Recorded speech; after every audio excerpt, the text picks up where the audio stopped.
made a slide. It's fun. Good morning, Hank. I know, you're so excited. Calm down. Calm.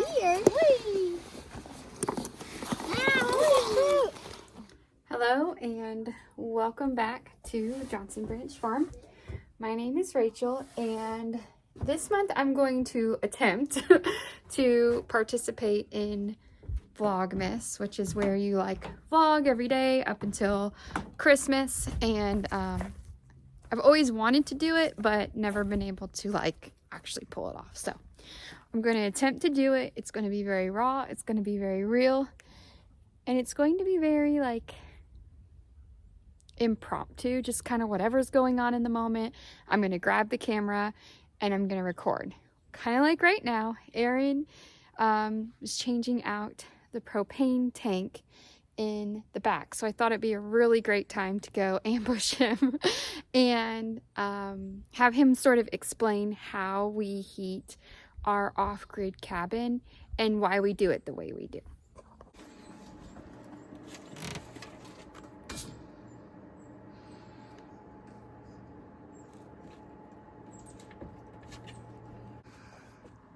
Hi there. What's happening right now?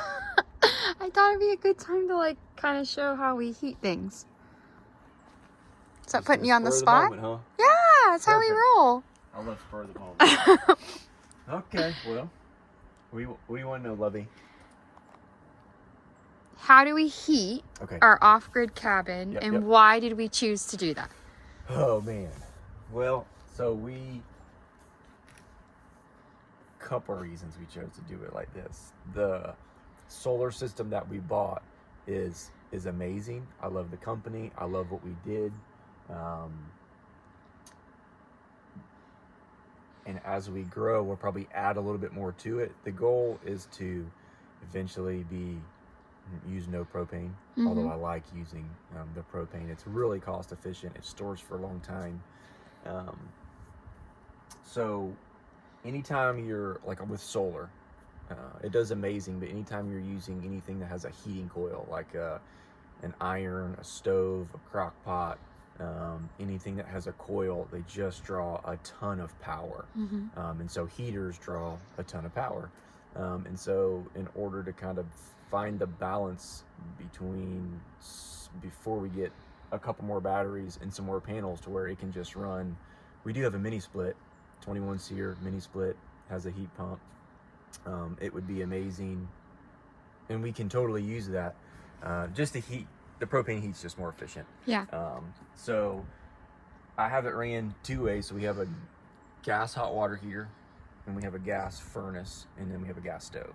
And so I've got a ton of little propane bottles. This looks terrible, but this is our hot water heater, and I have it hooked to one 40-gallon propane tank. We can go 5 weeks off of all of our dishes and 5 showers a day off of one bottle before I have to change it. I just switched to the little 20-pounder because I have another 40-pounder right here, and it runs the stove and the little gas furnace. And just running our stove, I don't know, we could go 6 months probably. Right. We could probably, I don't even know, we could probably go longer than that on a 40-gallon tank for just a stove. Putting the heater on it, it's lasted 2 weeks. Yeah, on running the gas furnace, and that's in pretty cold temperatures. That's yeah, we're down to the 20s, teens at night right now. So I just switched the tank and turned it back on the little 20. I've got 3 or 4 of the 20s to just offset. I'd rather use the bigger one, and so I just was switching it till I can go to the store this week and fill that guy up. So why didn't we do wood? Why didn't we do wood? We just didn't buy a wood stove. Well, I think the overall, because that's what off-grid homesteaders do, is they do wood, right? Yeah. That's self-sufficient. I mean, look at all this.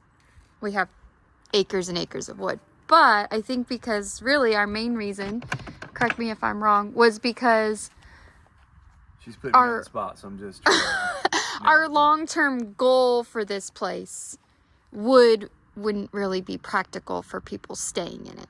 Yeah, for If sure. we Really- were living in it, we could totally handle a wood stove and chopping firewood. Sure. But being more of like a guest house, interim home for people, it doesn't really make sense. Not everybody is comfortable working a wood stove. For sure. And it's kind of a liability if you don't know what you're doing. Exactly.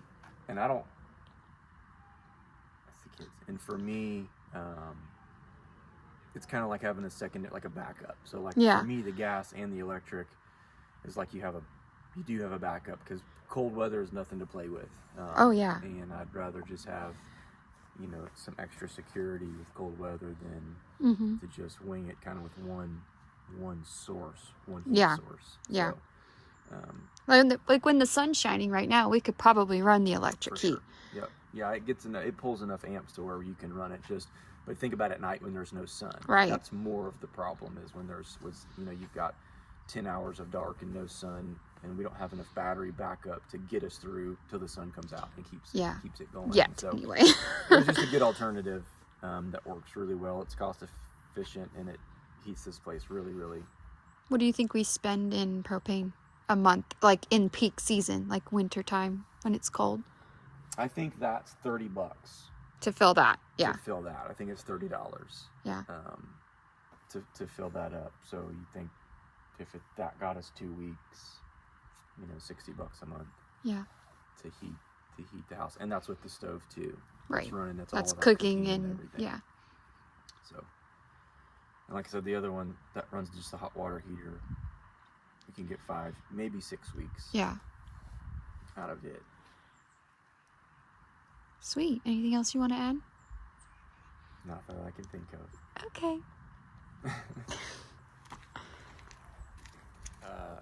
I did have one other thing that came up. They make 20, 30, 40, and like 100-gallon tanks, and the 100-gallon tanks are pretty expensive. Mm-hmm. I'm not really worried about the expense. They're really heavy. Yeah. And so my mind went to, if I were not here and Rachel had to go fill up the tanks, the 40-pounders or something are manageable, where she could just pick them up. As heavy as they are, that's a reason we went with smaller tanks. Right. Was because they were more manageable for more people than just myself. Right. So Right. that was one of the reasons we went with smaller tanks. Yeah. And like to have propane delivered. Yeah, I didn't really want to have to do that. I wanted to I be able think to it's more expensive in the long run. It is. Than just going to our local guy and him Right. filling up our tanks for us. So Just trying to make it convenient. I don't want to have to call a truck. Sometimes they won't come out for a week, and whereas I can go anywhere, and gas stations have the 20-pound bottle right. exchanges, and Home Depot does it, and so Yeah. it was just easier to do it like that. That was another reason. That's a good thought. So that was it. Okay. Another thing I wanted to check on were my brassicas, my little front yard garden here. When I woke up this morning and I looked out my window, I was a little worried about it. Everything was really like wilted and like kind of just fallen over. Everyone I know that has grown in our area, we live in North Georgia, assured me that brassicas can handle the cold weather. I'm sure many of you know that. I am from Florida and I cannot handle cold weather. Therefore, I think my plants can't handle cold weather.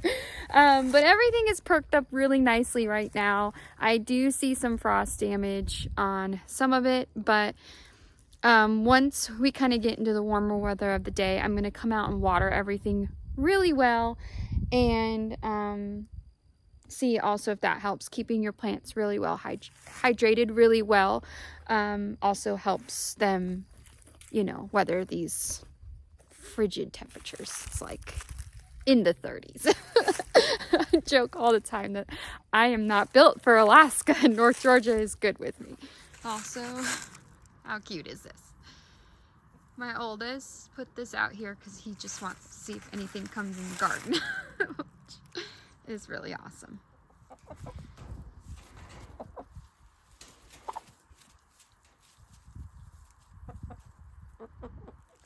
Hey guys, so little Hershey here.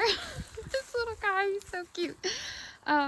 He's been doing really well. He seems to be pretty acclimated in the herd.